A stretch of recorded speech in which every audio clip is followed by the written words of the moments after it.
And that music is called Iberia by Blaine and Stephen. This is Democracy Now!, democracynow.org, The War and Peace Report. I'm Amy Goodman. As we stay in Washington now with Phyllis Bennis. Phyllis Bennis is with the Institute for Policy Studies, a fellow there, specializing in Middle East and United Nations issues. Her books include Challenging Empire, How People, Governments, and the UN Defy U.S. Power, and Understanding the Palestinian-Israeli Conflict, primer.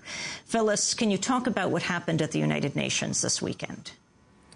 Well, as we've seen so many times before, Amy, we had an instance of the United States preventing the Security Council from taking any action in the crisis in Gaza, whether it would be an actual move to impose a ceasefire, but they even went further than that to prevent even a statement from being issued, the sort of the lowest level of response from the Security Council.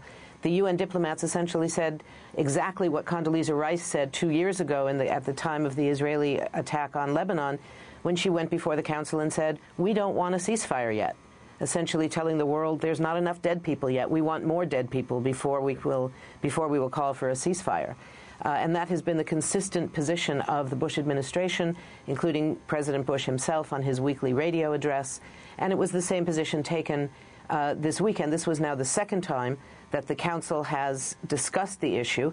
Unfortunately, despite some discussion among non-aligned countries on the Council and off the Council about the importance of forcing the debate to be public, demanding a public meeting, having the resolution as a proposal on the table, and force the U.S. to publicly use its veto, that there wasn't enough courage in the Council to even make that happen. So all of this happened behind closed doors in what are known as informal consultations, meaning the Council members just talk among themselves. They come out and one or another or several spokespeople say, sorry, we couldn't reach agreement, and then they put their own different national spin on it. This is the moment when I think we're going to see a much more likely response from the General Assembly, which is, of course, a much more representative part of the UN, much more democratic. There is no veto. And the president of the General Assembly, Father Miguel de Soto, the former foreign minister of Nicaragua, has been very strong in his statements that the failure of the Security Council is a systemic problem at the United Nations, and that in the face of that failure, with a crisis like what's going on in Gaza, there is an absolute need for the General Assembly to act. And I expect in the next several days we will see action from the General Assembly.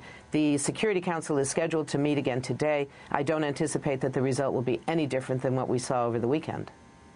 The UN General Assembly President, Father Miguel de Soto of Nicaragua, did something unusual.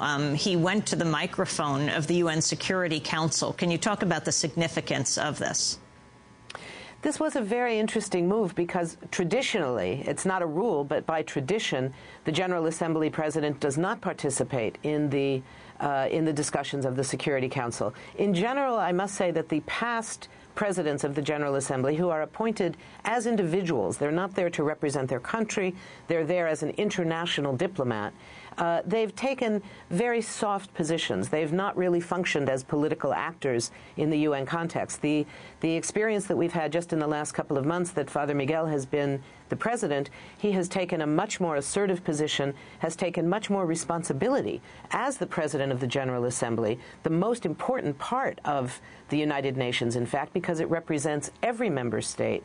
So his going to the Council, walking into the room, coming out and talking to the press was quite unprecedented and very important, as was his statement, where he identified the failure of the Council as a systemic problem of the United Nations and talked about the international law violations that are part of the Israeli invasion. Certainly this was before the ground invasion, but even with the air attacks, the obligations of an occupying power that are being directly violated by these military assaults. And for the President of the General Assembly, arguably the highest ranking official of the United Nations, to say that was very important, and it really exposed the failure of the Security Council and the impact of the United Nations being so controlled in this situation by the United States.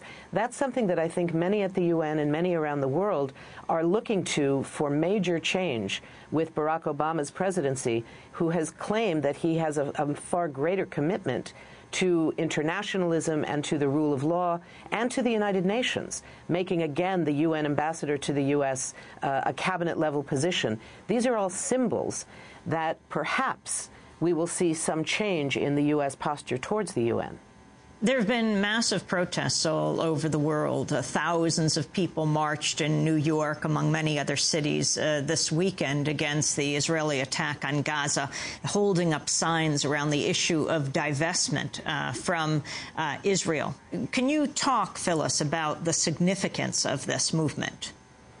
Well, you know, this has been an extraordinary movement because we've seen both the rise of an existing movement, which globally has been calling for some years now for a policy known as BDS, Boycott, Divestment, and Sanctions, as a way of bringing nonviolent economic pressure on Israel to enforce international law. That's now been joined by a huge number of people who had not been engaged in this issue before, but were so outraged by what they saw on television of the civilian consequences of this horrific Israeli attack. And we're now seeing that being talked about in the same way by some at the United Nations. It raises the possibility that what we might see is a parallel to the movement that grew in the months and the year or so in the run-up to the U.S. invasion of Iraq, where you had the United Nations on the same side as this global civil society movement.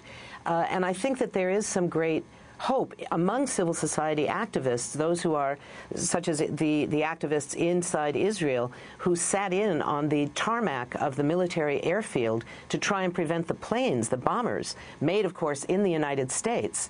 The work here in the U.S. of the U.S. campaign to end Israeli occupation, focusing on the U.S. military aid, all of that is now being joined by statements coming from various parts of the United Nations, from the Special Rapporteur on Human Rights in the Occupied Territories, Professor Richard Falk, who, of course, has been on Democracy Now!, Father Miguel Descoto, the current president of the General Assembly, have referred to the role of civil society.